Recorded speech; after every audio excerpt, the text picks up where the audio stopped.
Hello friends, ಮತ್ತೊಮ್ಮೆ ತಮಗೆಲ್ಲರಿಗೂ ನನ್ನ ಚಾನಲ್ಗೆ ಸುಸ್ವಾಗತ. ಈ ದಿನ ನಾವು 8ನೇ ತರಗತಿಯ 2ನೇ ಒಂದು ಚಾಪ್ಟರ್ ಗಣಿತ ಪ್ರಕಾಶದಿಂದ ಘಾತಾಂಕಗಳ ಆಟ ಈ ಪಾಠದಿಂದ ನೆಕ್ಸ್ಟ್ ವಿಡಿಯೋನ ನೋಡೋಣ. ನಾವು ಪೇಜ್ ನಂಬರ್ 30ರವರೆಗೆ ನೋಡಿದ್ವಿ, ಇಲ್ಲಿವರೆಗೆ ನೋಡಿದ್ವಿ. ಕೆಳಗಿನ ಸಮಾನ ರೂಪಗಳನ್ನು ಬರೆಯಿರಿ. ಓಕೆ, ಮೊದಲನೇ ಪ್ರಶ್ನೆ ನೋಡೋಣ. ಈ ಕೆಳಗಿನವುಗಳ ಸಮಾನ ರೂಪಗಳನ್ನು ಬರೆಯಿರಿ. ಸೊ ಅದರೊಳಗಡೆ ಒಂದನೇದು 2ರ ಘಾತ -4 ಇದೆ. ನಾನು ಹೇಳಿದ್ದೆ ಮೈನಸ್ ಇರೋದು ಇನ್ವರ್ಸ್ ಬಂದಾಗ 2ರ ಘಾತ 4. ಓಕೆ, ಎರಡನೇ ಲೆಕ್ಕ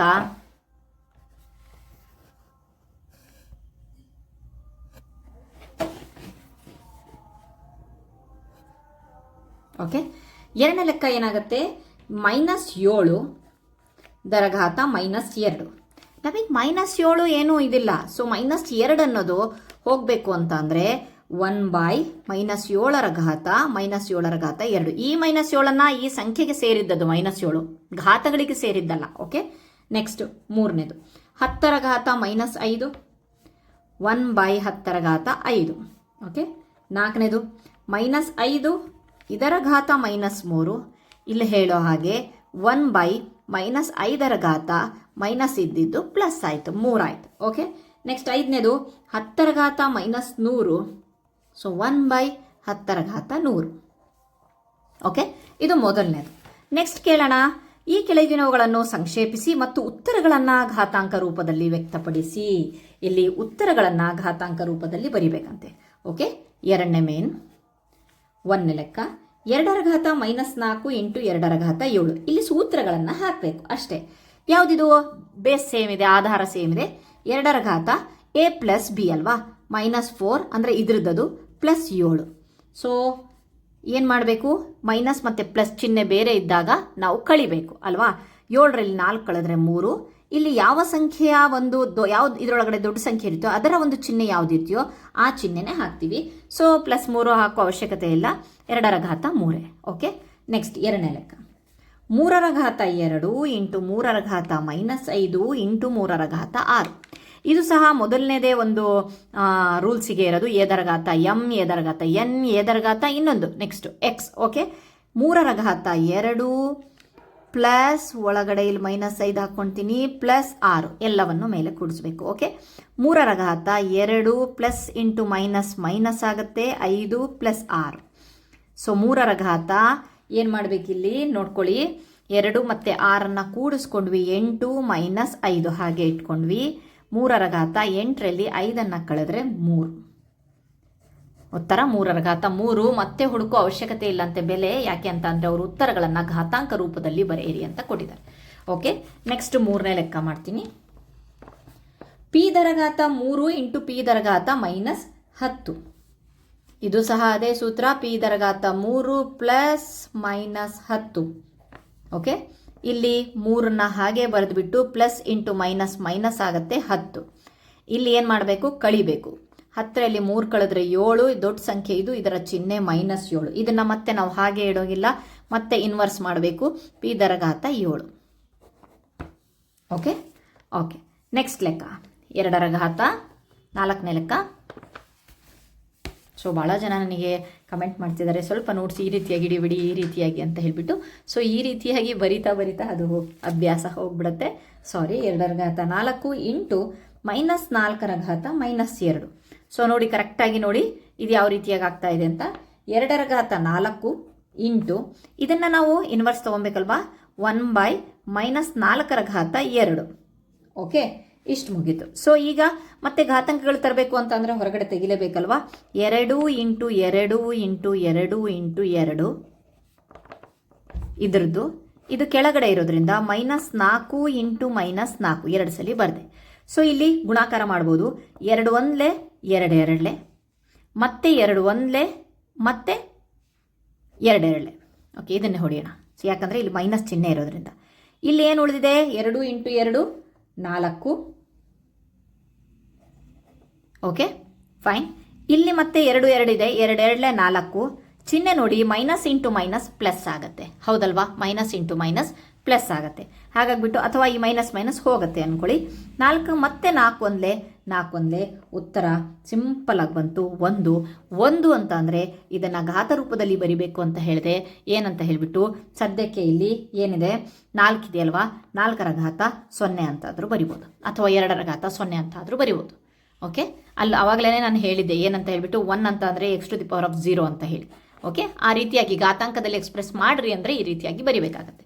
ಓಕೆ, ನೆಕ್ಸ್ಟ್ 5ನೇ ಲೆಕ್ಕ 8ರ ಘಾತ p ಇಂಟು 8ರ ಘಾತ q. ಭಾಳ ಸಿಂಪಲ್, ಏನೂ ಇಲ್ಲ. 8ರ ಘಾತ p ಪ್ಲಸ್ q, ಅದೇನಾದರೂ ಆಗಿರಬಹುದು, ವ್ಯಾಲ್ಯೂ ಗೊತ್ತಿಲ್ಲ ನಮಗೆ. 8ರ ಘಾತ p ಪ್ಲಸ್ q. ಓಕೆ, ಇದಿಷ್ಟು ಇಲ್ಲಿವರೆಗಾಯಿತು.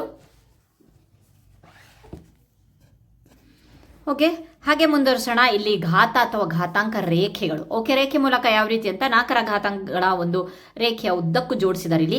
ಇಲ್ಲಿಂದ ನೋಡ್ಬೋದು ನೀವು. 4ರ ಘಾತ 0 ಅಂದರೆ 1, 4ರ ಘಾತ ಅಂದರೆ 1 ಅಂದರೆ 4, 4ರ ಘಾತ 2 ಅಂದರೆ 16 ಅಂದರೆ 4 ಇಂಟು 4 ಅಂತ. 4ರ ಘಾತ 3 ಅಂತ ಅಂದರೆ 64, 4 ಇಂಟು 4 ಇಂಟು 4 ಮಾಡಿದಾಗ 4ರ ಘಾತ 4 ಇಷ್ಟೆಲ್ಲ ವ್ಯಾಲ್ಯೂಯನ್ನು ಕೊಟ್ಕೊಂಡು ಹೋಗಿದ್ದಾರೆ. ಇಲ್ಲಿ 4ರ ಘಾತ 8 ಅಂದರೆ ಇಷ್ಟು ಕೊಟ್ಟಿದೆ. ಸೊ ಅದಾದಮೇಲೆ ಈ ಕಡೆ ನೋಡಿದಾಗ 4ರ ಘಾತ 5ಅನ್ನು ಈ 3 ರೀತಿಯಲ್ಲಿ ಬರಿಬಹುದು ಅಂತ ತೋರಿಸಿದ್ದಾರೆ. ಯಾವುದಾ ಮೂರು ರೀತಿ ಯಾವ್ದ್ಯಾವುದು ಅಪ್ಪ ಅಂತಂದರೆ 4ರ ಘಾತ 8 ಡಿವೈಡೆಡ್ ಬೈ 4ರ ಘಾತ 3. 4ರ ಘಾತ 8 ಡಿವೈಡೆಡ್ ಬೈ 3 ಅಂತ ಅಂದರೆ 8 ಮೈನಸ್ 3 5 ಆಯ್ತಲ್ವಾ, 4ರ ಘಾತ 5 ಬಂತು. 3 ಪ್ಲಸ್ 2 5 ಆಯಿತು. 7 ಮತ್ತೆ ಮೈನಸ್ 2 ಕಳೆದಾಗ 5 ಆಯಿತು. ಸೊ 4ರ ಘಾತ 5ಅನ್ನು ಇಷ್ಟೆಲ್ಲ ರೀತಿಯಲ್ಲೂ ಪಡಿಬಹುದು ಅಂತ ತೋರಿಸಿದ್ದಾರೆ. ಸೊ ಅದಾದಮೇಲೆ 1024 ಇಷ್ಟೆಲ್ಲ ರೀತಿಯಲ್ಲೂ ಪಡಿಬಹುದು ಅಂತ ಹೇಳಿಬಿಟ್ಟು ಕೊಟ್ಟಿದ್ದಾರೆ. Okay, fine. ನೆಕ್ಸ್ಟ್ ನೋಡೋಣ ಏನು ಕೊಟ್ಟಿದ್ದಾರೆ ಅಂತ ಹೇಳಿ. ಸೊ ಅದಕ್ಕೆ ರಿಲೇಟೆಡ್ ಆಗಿ ಇಲ್ಲಿ ಕ್ವಶನ್ಸ್ಗಳನ್ನು ಕೊಟ್ಟಿದ್ದಾರೆ. ಓಕೆ, 1600 ಒಂದು ನಿಮಿಷ. ಓಕೆ, 16384 ಅಂತ ಅಂದರೆ 4ರ ಘಾತ 7. ಏನು ಮಾಡಿಲ್ಲ, ಇದನ್ನು ತಗೊಂಡಿದ್ದಾರೆ. ಇದು 1024 ಅಂದರೆ 4ರ ಘಾತ 5ಕ್ಕಿಂತ 16 ಅಂದರೆ 4ರ ಘಾತ 2 ಪಟ್ಟು ದೊಡ್ಡದು ಎಂದು ಹೇಳಬಹುದೇ? ಹೌದು. ಯಾಕೆ ಅಂತ ಅಂದರೆ ಇಲ್ಲಿ ನೀವು ನೋಡಬಹುದು 4ರ ಘಾತ 7 ಮೈನಸ್ 4ರ ಘಾತ 5ಅನ್ನು ಮಾಡಬೇಕಾಗತ್ತೆ ನಾವು. ಹೇಗೆ ಅಂತ ಅಂದರೆ ಅವ್ರು ಕೊಟ್ಟಿದ್ದಾರೆ 4ರ ಘಾತ 7, 4ರ ಘಾತ 5. 4ರ ಘಾತ 7 ಮೈನಸ್ ಅಲ್ಲ ಡಿವೈಡೆಡ್ ಬೈ 4ರ ಘಾತ 5 ಮಾಡಿದಾಗ 4ರ ಘಾತ 7 ಮೈನಸ್ 5 ಅಂದರೆ ಎಷ್ಟು ಉಳಿತು? 7ರಲ್ಲಿ 5 ಹೋದರೆ 2. 4 ಇಂಟು 4 ಅಂತಂದರೆ 4ರ ಘಾತ 2 ಅಂದರೆ ಎಷ್ಟು? 16. ಅವ್ರು ಕೇಳಿರೋದು ಅದೇ, 16 ಪಟ್ಟು ದೊಡ್ಡದು ಅಂತ ಅಂದರೆ ಹೌದು, ಕರೆಕ್ಟ್ ಅಂತ ಹೇಳ್ಬಿಟ್ಟು ಹೇಳ್ಬೋದು. ಈಗ 4ರ ಘಾತ ಮೈನಸ್ 2ಕ್ಕಿಂತ 4ರ ಘಾತ 2 ಎಷ್ಟು ದೊಡ್ಡದು ಅಂತ ಕೊಟ್ಟಿದ್ದಾರೆ. ಓಕೆ, ಇಲ್ಲಿ ಬನ್ನಿ ನೋಡೋಣ. 4ರ ಘಾತ ಮೈನಸ್ 2ಅನ್ನು ಹುಡ್ಕೋಣ. ಮೈನಸ್ 2 ಅಂತ ಅಂದರೆ ಸೊ ಸೇಮ್ ಅಂತ ಅನ್ಕೋಬೇಡಿ. ಸೊ ಸ್ವಲ್ಪ ಒಂದ್ಸಲಿ ಮಾಡಿ ನೋಡೋಣ. ಇದು ಯಾವ ರೀತಿ ಆಗುತ್ತೆ? 1 ಡಿವೈಡೆಡ್ ಬೈ 4ರ ಘಾತ 2 ಆಗುತ್ತೆ. ಸೊ 1 ಡಿವೈಡೆಡ್ ಬೈ 4ರ ಘಾತ 2 ಅಂದರೆ 16. ಇದರ ಬೆಲೆ ಇದು. ಓಕೆ, ಈಗ 4ರ ಘಾತ 2ರ ಬೆಲೆ ನಮಗೆ ಗೊತ್ತುಂಟು 16. ಓಕೆ, ಹಾಗಾದರೆ ಇದು ಮತ್ತು ಇದನ್ನ ಕಂಪೇರ್ ಮಾಡಿದಾಗ ನಾವೇನಾಗತ್ತಪ್ಪ ಅಂದರೆ 1/16 ಇಂಟು 16. ಓಕೆ, ಗೊತ್ತಾಯ್ತಾ? ಇಲ್ಲಿ 1/16 ಬಂದಿದೆ, ಇಲ್ಲಿ 16 ಬಂದಿದೆ. ಸೊ ಒಂದು ವೇಳೆ ಈ 1/16 ಸಹ ನಾವು 16 ಈ ಲೆವೆಲಿಗೆ ತರಬೇಕು ಅಂತಂದರೆ ನಾವು ಏನು ಮಾಡಬೇಕಪ್ಪ ಅಂತಂದರೆ ಈ 1/16 ಜೊತೆಗೆ 2 ಸಲ 16ಅನ್ನು ನಾವು ಗುಣಿಸ್ಬೇಕಾಗತ್ತೆ ಅಲ್ವಾ? ಹೇಗೆ ಅಂತ ಅಂದರೆ ಇದು ಇದಕ್ಕಿಂತ ದೊಡ್ಡದಲ್ವಾ? 1/16 ಇದು ಹೋಯಿತು ಅಂದರೆ ಫಾರ್ ಎಕ್ಸಾಂಪಲ್ ನೋಡಿ, ಇಲ್ಲಿ ಇದು ಕ್ಯಾನ್ಸಲ್ ಆಯಿತು ಅಂತ ಅಂದರೆ 16 ಬಂತಲ್ವಾ? ಅದಕ್ಕೆ 2 ಸಲ ಬರ್ದಿರೋದು. 1/16 ಜೊತೆಗೆ 2 ಸಲ 16 ಬರೆದಾಗ ಈ 16 ಕ್ಯಾನ್ಸಲ್ ಆಗಿ ಈ 16 ಉಳಿಯುತ್ತೆ ಸೇಮ್. ಆವಾಗ ಇದು ಇದ್ರ ಜೊತೆಗೆ ಈಕ್ವಲ್ ಆಗುತ್ತೆ. ಹಾಗಾದರೆ ಇದು ಈಕ್ವಲ್ ಆಗಲ್ಲ ಅಲ್ವಾ? ಹಾಗಾದರೆ ಎಷ್ಟು ಪಟ್ಟು ದೊಡ್ಡದಿದೆ? ಇಷ್ಟು ಪಟ್ಟು ದೊಡ್ಡದಿದೆ. ನಾವು ಏನು ಸೇರಿಸಿದ್ವಲ್ಲ 16 ಇಂಟು 16 ಇಂಟು 16 ಪಟ್ಟು ದೊಡ್ಡದಿದೆ. ಅಂದರೆ 16 ಸ್ಕ್ವೇರ್ ಅಷ್ಟು ದೊಡ್ಡದಿದೆ. ಹಾಗಾಗ್ಬಿಟ್ಟು ನಾವು ಏನು ಬರಿಬೋದಪ್ಪ ಇಲ್ಲಿ ಅಂತ ಅಂದರೆ ಈ ಒಂದು 4 ಸ್ಕ್ವೇರ್ ಅನ್ನೋದು 16 ಸ್ಕ್ವೇರ್ ಅಷ್ಟು ಅಂತ ಅಂದರೆ 16 ಸ್ಕ್ವೇರ್ ಅಂತ ಅಂದರೆ ಉತ್ತರ ಎಷ್ಟು? 256 ಪಟ್ಟು ದೊಡ್ಡದು ಅಂತ ಬರಿಬೋದು. ಯಾವುದರಿಂದ? ಇದಕ್ಕಿಂತ. ಓಕೆ, ಸೊ ಇದು ಅರ್ಥ ಆಗಿದೆ ಅನ್ಕೊಂಡಿದ್ದೀನಿ. 4ರ ಘಾತ ಮೈನಸ್ 2ಅನ್ನು ನಾವು ಇದಕ್ಕೆ ಈಕ್ವಲ್ ಮಾಡೋಕ್ಕೋಸ್ಕರ 16 ಇಂಟು 2 ಸಲ 16 ಯಾಕೆ ಬರ್ದಿದ್ದೀನಿ ಅಂದರೆ 16 ಇಂಟು 16 ಒಂದು 16 ಕ್ಯಾನ್ಸಲ್ ಆದರೆ ಆಬ್ವಿಯಸ್ಲಿ 16 ಉಳಿತಲ್ವಾ? ಸೊ ಇದಕ್ಕೆ ಈಕ್ವಲ್ ಆಗೋಕ್ಕೆ. ಬಟ್ ಇದು ಈಕ್ವಲ್ ಬೇಡ ಅಲ್ವಾ? ನಮಗೆ ಯಾವ್ದು ದೊಡ್ಡದು? ಇದು ಹಾಕಿದ್ದಕ್ಕೆ ಅದು ದೊಡ್ಡದಾಗಿ ಈಕ್ವಲ್ ಬಂದಿರೋದು. ಸೊ ಎಷ್ಟು ಹಾಕಿದ್ದೀವಿ? ಈ ಪಾರ್ಟನ್ನು ತೆಗೆದುಬಿಟ್ಟು ನಾವು ಇದನ್ನು ಮಾಡ್ತಾ ಇದ್ದೀವಿ. ಓಕೆ 16 ಸ್ಕ್ವೇರ್ ಅಂದರೆ 256 ಪಟ್ಟು ದೊಡ್ಡದು. ನೋಡಕ್ಕೆ ಮಾತ್ರ ಒಂದು ಮೈನಸ್ ಚಿಹ್ನೆಯಿಂದ ದೊಡ್ಡದಿದೆ ಅಂತ ಅನ್ಸುತ್ತೆ, ಏನು ಹೆಚ್ಚು ಕಡಿಮೆ ಅಂತ ಅನ್ಬೋದು, ಬಟ್ ಇಲ್ಲಿ ನೋಡ್ರಿ ಈ ಲೆವೆಲಲ್ಲಿ ದೊಡ್ಡದಿದೆ. ಓಕೆ, ಬನ್ನಿ ನೆಕ್ಸ್ಟ್ 7ರ ಘಾತವನ್ನು ನೋಡೋಣ. 7ರ ಘಾತ ಅಥವಾ ಘಾತಾಂಕ ರೇಖೆಯನ್ನು ಬಳಸಿ ಕೆಳಗಿನ ಸಂಖ್ಯೆಗಳನ್ನು ಉತ್ತರಿಸಿ ಅಂತ ಕೊಟ್ಟಿದ್ದಾರೆ. ಸೊ ಸೇಮ್ ಮೇಲೆ ಯಾವ ರೀತಿಯಾಗಿ ಕೊಟ್ಟಿದ್ದಾರಲ್ವಾ 7ರದ್ದು, ಅದೇ ರೀತಿಯಾಗಿ ಕೊಟ್ಟಿದ್ದಾರೆ. ಇಲ್ಲಿ ಲೆಕ್ಕಗಳನ್ನು ಸಹ ಕೊಟ್ಟಿದ್ದಾರೆ. ಸೊ ಬನ್ನಿ ಅದನ್ನು ಸಾಲ್ವ್ ಮಾಡೋಣ ಇಲ್ಲಿ. ಸೊ ಇಲ್ಲಿ ಕರೆಕ್ಟಾಗಿ ಇನ್ನೊಂದ್ಸಲಿ ಆ ಒಂದು ಟೇಬಲ್ ಅನ್ನು ತೋರಿಸ್ಬಿಡ್ತೀನಿ ನಾನು. 7ರ ಘಾತ 0 ಅಂದರೆ 1, 7ರ ಘಾತ 1 ಅಂದರೆ 7, 7ರ ಘಾತ 2 ಅಂದರೆ 49. ಸೊ ಅದೇ ರೀತಿಯಾಗಿ ಕೊಟ್ಟಿದ್ದಾನೆ. ಸೊ ಈಸಿಯಾಗಿ ಇದನ್ನ ಬಳಸ್ಕೊಂಡು ಈ ಲೆಕ್ಕಗಳನ್ನು ಮಾಡೋಣ. ಹೇಗೆ? ಘಾತಗಳಲ್ಲಿ ಮಾಡಬೇಕಂತೆ. ಘಾತಾಂಕ ರೇಖೆಯನ್ನು ಬಳಸಿ ಕೆಳಗಿನ ಪ್ರಶ್ನೆ. 2401 ಇಂಟು 49 ಹುಡ್ಕೋಣ. 2401 ಲೆಕ್ಕ ಮಾಡೋದೇ ಬೇಡ, ಅಷ್ಟು ಈಸಿಯಾಗಿ ಮಾಡ್ಬೋದು. 2401 ಇದೆ, ಎಲ್ಲಿದೆ? ಇಲ್ಲಿದೆ ಅಲ್ವಾ? ಅಂದರೆ 7ರ ಘಾತ 4 ಅಂತೆ. ಓಕೆ, ಝೂಮ್ ಮಾಡೋಣ. 2004. ಓಕೆ, ಇಂಟು 49 ಅಂತ ಅಂದರೆ 7ರ ಘಾತ 2. ಸೊ ಇದನ್ನು ಫಾರ್ಮುಲಾ ಹಾಕ್ಕೊಂಡು ಮಾಡೋಣ. 4 + 2 ಆಯಿತು. 7ರ ಘಾತ 4 2 ಅಂತ ಅಂದರೆ 6. ಬನ್ನಿ ಸೀದಾ 7ರ ಘಾತ 6ರ ಒಂದು ಉತ್ತರವನ್ನು ತಗೊಳ್ಳೋಣ. ಉತ್ತರ ಇಲ್ಲೇ ಇದೆ, ಸೊ ಬರಿಬೇಕು ಅಂತ ಏನಿಲ್ಲ.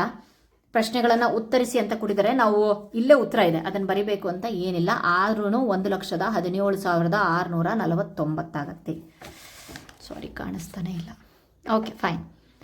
ಓಕೆ, ನಾನಿಲ್ಲಿ ಎಲ್ಲ ಘಾತಾಂಕ ರೂಪದಲ್ಲೇ ಬರೆಯೋ ಪ್ರಯತ್ನ ಮಾಡ್ತೀನಿ. ನೆಕ್ಸ್ಟು ಈಗ 49 ಕ್ಯೂಬ್ ಕೊಟ್ಟಿದ್ದಾರೆ. 49 ಕ್ಯೂಬ್ ಇದನ್ನು ಯಾವ ರೀತಿಯಾಗಿ ಬರಿಬೋದು ಅಂತ ಅಂದರೆ 7ರ ಘಾತ ಫಾರ್ಮುಲಾ ಟೈಪಲ್ಲೇ ಮಾಡ್ತಾ ಇರೋದು ನಾನು. 7ರ ಘಾತ 2 49 ಅಂದರೆ ಅಲ್ವಾ? 49 ಹುಡುಕ್ ನೋಡಿದಾಗ 7ರ ಘಾತ 2, ಅದಕ್ಕೆ ಘಾತ 3. ಇದಕ್ಕೆ ಫಾರ್ಮುಲಾ ಇದೆ ಯಾವುದು? ಎದರ ಘಾತ ಎಂ ದರ ಘಾತ ಎನ್ ಅಂತ ಇದೆ ಅಲ್ವಾ? ಅದಕ್ಕೆ 7ರ ಘಾತ 2 3 2 ಇಂಟು 3 ಮಾಡೋದಲ್ವಾ? 2 3 6. ಸೊ 7ರ ಘಾತ 6ರ ವ್ಯಾಲ್ಯೂ ಇದೇ ಉತ್ತರ ವ್ಯಾಲ್ಯೂ. ಓಕೆ, ನೆಕ್ಸ್ಟ್ ಬರೋಣ 343 ಅಂತ ಅಂದರೆ 7ರ ಘಾತ 3 ಇಂಟು ಮತ್ತೆ 2401 ಅಂದರೆ 7ರ ಘಾತ 4. 7ರ ಘಾತ 3 + 4 7ರ ಘಾತ 7. 7ರ ಘಾತ 7 ಬೆಲೆ ಇಲ್ಲಿದೆ. ಫೈನ್. ನೆಕ್ಸ್ಟ್ 16,807 ಅಂದರೆ 7ರ ಘಾತ 5 ಡಿವೈಡೆಡ್ ಬೈ 49 ಅಂದರೆ 7ರ ಘಾತ 2. ಇಲ್ಲೂ ಫಾರ್ಮುಲಾ ಆಯಿತು. 5 - 2 7ರ ಘಾತ 3 ಬೆಲೆ ಗೊತ್ತುಂಟು 343. ಓಕೆ, ನೆಕ್ಸ್ಟ್ ಬರೋಣ 7 ಡಿವೈಡೆಡ್ ಬೈ 343 ಅಂತ ಕೊಟ್ಟಿದ್ದಾರೆ. ಓಕೆ, ಇಲ್ಲಿ ಯಾವ ರೀತಿಯಾಗಿ ಮಾಡೋದು ಅಂತ ಅಂದರೆ 7 ಅಂತ ಅಂದರೆ 7ರ ಘಾತ 1 ಅಂತ ಬರಿಬೋದು. ಘಾತಾಂಕದಲ್ಲಿ ಬರಿಬೇಕಲ್ವಾ? 343 ಕೆಳಗಡೆ ಇದೆ, ಇಲ್ಲಿ ಬರಬೇಕು ನೀವು. ಓಕೆ, ಕೆಳಗಡೆ ಇದೆಯಲ್ವಾ? ಸೊ ಎಷ್ಟಾಗತ್ತೆ? 7ರ ಘಾತ 343 ಅಂತ ಅಂದರೆ ಆಲ್ರೆಡಿ ಅದನ್ನು ಸಹ ಕೆಳಗಡೆನೇ ಇದೆಯಲ್ವಾ? 7ರ ಘಾತ 3 ಅಂತ ಅಂದರೆ 343. 7ರ ಘಾತ 3. ಓಕೆ, 7ರ ಘಾತ 1 - 3 ಮಾಡಿದಾಗ 7ರ ಘಾತ -2. ಇದನ್ನು ಹಾಗೆ ಇಡೋ ಹಾಗಿಲ್ಲ ನಾವು. 1/7ರ ಘಾತ 2. ಓಕೆ, ನೆಕ್ಸ್ಟ್ ಈ ಲೆಕ್ಕ 16,807 ಅಂದರೆ 7ರ ಘಾತ 5. ಸೊ ಇಲ್ಲಿ 8,23,000 ಅಂತ ಅಂದರೆ 7ರ ಘಾತ 7. 7ರ ಘಾತ 5 - 7ರ ಘಾತ ಇಲ್ಲೇ ಬರೆದು ಬಿಡ್ಬೋದು. 7ರ ಘಾತ 7 -7 7ರ ಘಾತ -2. ಎಸ್, ಇದು ಸಹ 1/7ರ ಘಾತ 2. ನೆಕ್ಸ್ಟ್ ಇಲ್ಲಿ ನೋಡಿ 1,17,000 ಅಂತ ಅಂದರೆ 7ರ ಘಾತ 6 ಇಂಟು 1/343. ಇಲ್ಲೇ ಇದರೊಳಗಡೆ ಕೊಟ್ಟಿದ್ದಾರೆ 1/343 ಅಂತ ಅಂದರೆ 7ರ ಘಾತ -3 ಅಂತೆ. 7ರ ಘಾತ -3 ಡೈರೆಕ್ಟಾಗಿ ಬರೆದು ಬಿಡೋಣ. ಓಕೆ, ನೆಕ್ಸ್ಟ್ ಎಷ್ಟಾಯಿತು? 7ರ ಘಾತ 6 -3 7ರ ಘಾತ 6 + 3 7ರ ಘಾತ 6 3 9. Okay, fine.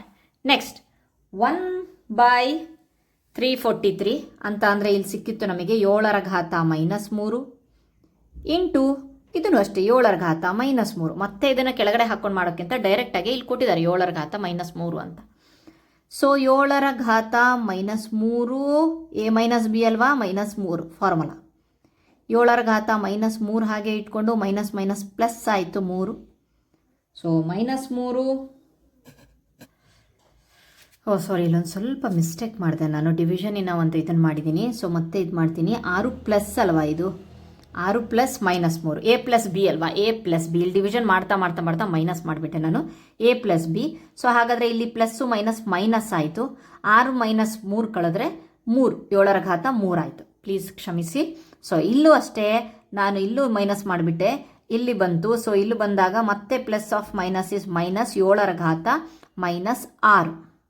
Okay, 3 3 ಕೂಡಿಸಿದ್ರೆ 6. Okay fine, ಇದು 3 6. ನಾನು ಇಲ್ಲಿ ಡಿವಿಷನ್ ಮಾಡ್ತಾ ಮಾಡ್ತಾ A ಮೈನಸ್ ಬಿ ಮಾಡ್ತಾ ಇದು ಆ್ಯಕ್ಚುಲಿ ಇದು A to the power of m plus B, A to the power into A to the power of n ಮಾಡಿದಾಗ A to the power of m plus B ಆಗಬೇಕಲ್ವಾ, A plus B ಆಗಬೇಕಲ್ವಾ, ಅದರದ್ದು A plus B ಆಗಬೇಕಾಗಿತ್ತು.